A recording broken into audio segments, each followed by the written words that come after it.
Hello बच्चों, good morning बेटा। आज हम आपका हिंदी में लेसन 10 जिसका नाम है नर हो न निराश करो मन को। ठीक है, इस लेसन की रीडिंग करेंगे।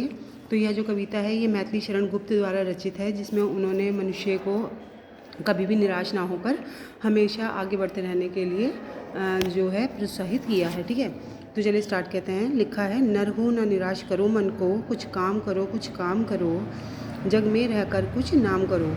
मैथिली शरण गुप्त इन पंक्तियों में कहते हैं कि तुम मनुष्य हो। ठीक है, और मनुष्य जो होता है उस पर सभी प्रकार की शक्तियाँ होती हैं, चाहे वह मानसिक हो चाहे वह शारीरिक। तो वह कहते हैं कि चाहे किसी भी प्रकार की परिस्थितियाँ हो जाए, कभी भी तुम अपने मन को निराश मत करो और कभी भी अपने उत्साह को मत छोड़ो। हमेशा ही कुछ ना कुछ करते रहो और कुछ ऐसा करो कि जिससे जग में तुम्हारा नाम हो। यह जन्म हुआ है किस अर्थ हो समझो, जिसमें यह व्यर्थ ना हो। कुछ तो उपयुक्त करो तन को, नर हो ना निराश करो मन को। वह कहते हैं कि तुम समझो कि तुम्हारा जो जन्म है वह किन कारण से हुआ है, यानी तुम्हारा कोई एक मकसद होना चाहिए। और समझो जिसमें वह व्यर्थ ना हो, यानी तो तुम जो तुम्हारा जीवन है उसको इस तरह से कार्यों में लगाओ कि यह व्यर्थ ना हो जाए। कुछ तो उपयुक्त करो तन को, वह कहते हैं कि अपने कार्यों को सिद्ध करने के लिए जो अपना शारीरिक बल है उसको प्रयोग करो।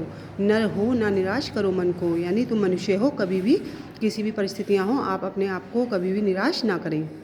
आगे वह कहते हैं कि संभालो किस योग्य ना जाए चला, कब व्यर्थ हुआ सुध पाए भला। समझो जग को हो नो निराश अपना, पथ आप प्रशस्त करो अपना।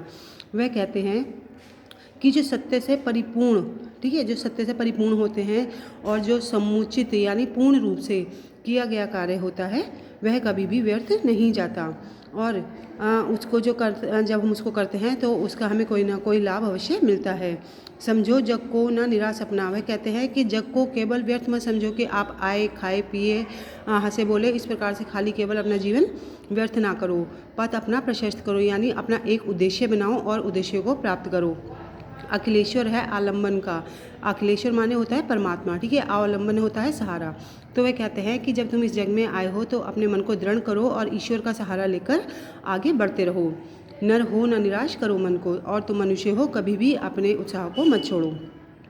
निज गौरव का नित ज्ञात रहे, हम भी कुछ है यह ध्यान रहे, सब जाए अभी पर मान रहे, मरणोत्तार गुंजित गान रहे। कुछ हो न तजो निज साधन को, नर हो न निराश करो मन को। वह कहते हैं कि निज गौरव का नित ज्ञात रहे, वह कहते हैं कि हमें अपनी गरिमा को हमेशा ध्यान में रखना चाहिए। हम भी कुछ हैं यह ध्यान रहे, कभी भी अपने आप को किसी से छोटा या कम मत समझो। आप भी बहुत कुछ कर सकते हैं, इस चीज़ का हमेशा ध्यान रखें। सब जाए सभी पर मान रहे, वह कहते हैं कि चाहे आपके पास जो कुछ भी है वह चला जाए, परंतु जो आपका मान और सम्मान है वह हमेशा बना रहना चाहिए। मरणोत्तान गुंजित गान रहे, और आपके कार्य ऐसे होने चाहिए कि मरने के बाद भी जो आपका नाम है वह संसार में गूंजता रहे। कुछ हो ना तजो निज साधन को, नर हो ना निराश करो मन को। वे कहते हैं कि चाहे आपके पास कुछ हो या ना हो, यानी आपके लक्ष्य को प्राप्त करने के साधन भले ही आपके पास ना हो, परंतु फिर भी आप अपने मन को निराश ना कर निरंतर उत्साह से कार्य करते रहो। आगे वे कहते हैं कि प्रभु ने तुमको कर दान दिए, कर माने होता है हाथ। वे कहते हैं कि जो ईश्वर ने तुम्हें हाथ रूपी दान दिया है, ठीक है, सब वंचित वस्तु विधान किए, और उन हाथों की मेहनत से, ठीक है, उन हाथों का प्रयोग कर तुम मेहनत कर सभी मनवांछित वस्तुओं को पा सकते हो। तुम प्राप्त करो उनको ना हो, और तुम मेहनत करो और उन चीज़ों को अपनी मेहनत के बल पर जो तुम चाहते हो उनको पाओ, फिर है किसका दोष कहो। और वे कहते हैं कि यदि इस प्रकार के जो ईश्वर ने आपको अमूल्य धरोहर यानी जो हाथ दिए हैं उनके होने के बाद भी यदि आप बेकार रहते हैं, कुछ नहीं कर पाते हैं, तो यह आपका दोष है, किसी और का नहीं। समझो ना अलभ्य किसी धन को, अलभ्य का मतलब होता है जो प्राप्त ना हो सके। तो वह कहते हैं कि संसार में ऐसा कुछ भी नहीं है कि जिसको आप अपने यदि आप में किसी चीज़ को पाने की चाहो तो ऐसा कुछ भी नहीं है जिसे आप ना पा सको। इसलिए वे आगे कहते हैं कि नर हो ना निराश करो मन को, तो कभी भी इंसान को निराशा नहीं करनी चाहिए। किस गौरव के तुम योग्य नहीं, कौन तुम्हें सुख भोग्य नहीं। वह कहते हैं कि ऐसा कौन सा गौरव है जिसको तुम पा नहीं सकते, और ऐसा कौन सा ऐसा सुख है जिसको तुम भोग नहीं सकते।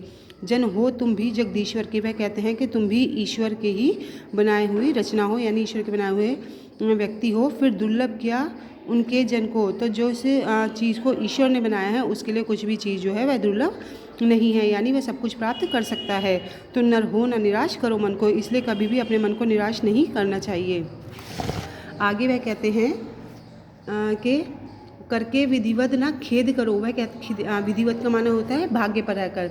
वह कहते हैं कि कभी भी केवल अपने भाग्य भरोसे नहीं रहना चाहिए। नित लक्ष्य निरंतर भेद करो कि अपने भाग्य पर भरोसा ना कर अपना जो आपका लक्ष्य होता है उसके निरंतर आपको कार्यरत रहना चाहिए। बनत बस उधम ही विधि है, चलती जिसके सुख की निधि है। समझो धिक निष्क्रिय जीवन को, नर होना निराश करो मन को। तो वो आगे कहते हैं कि लक्ष्य भेद करना, ठीक है, कि जो आपके जीवन का उधम ही विधि है, यानी जो उधम माने होता है आपका कार्य, ठीक है। तो जो आपका कार्य करने की क्षमता है वही आपके जीवन की सबसे बड़ी पूंजी है, जिससे कि सभी प्रकार के सुख जो है उसमें निहित होते हैं। और आगे लिखा है उन्होंने लक्ष्य भेद करना, यानी अपने उद्देश्य को प्राप्त करना। जो आपके जीवन का लक्ष्य है उसको प्राप्त करना चाहिए, ना कि अपने जीवन को इसी प्रकार निष्क्रिय मतलब जिसमें ऐसी स्थिति जिसमें व्यक्ति कुछ कार्य नहीं करता है, इस प्रकार से अपने जीवन को व्यर्थ नहीं करना है। नर हो न निराश करो मन को। इसलिए तुम मनुष्य हो, कभी आपके पास सभी प्रकार के गुणों से संपन्न हो, सभी प्रकार की शक्तियों से संपन्न हो, तो आपको हमेशा जीवन में उत्साहित होकर कार्य करते रहना चाहिए और कभी भी कैसी भी परिस्थितियाँ हों आपको दुखी नहीं होना चाहिए।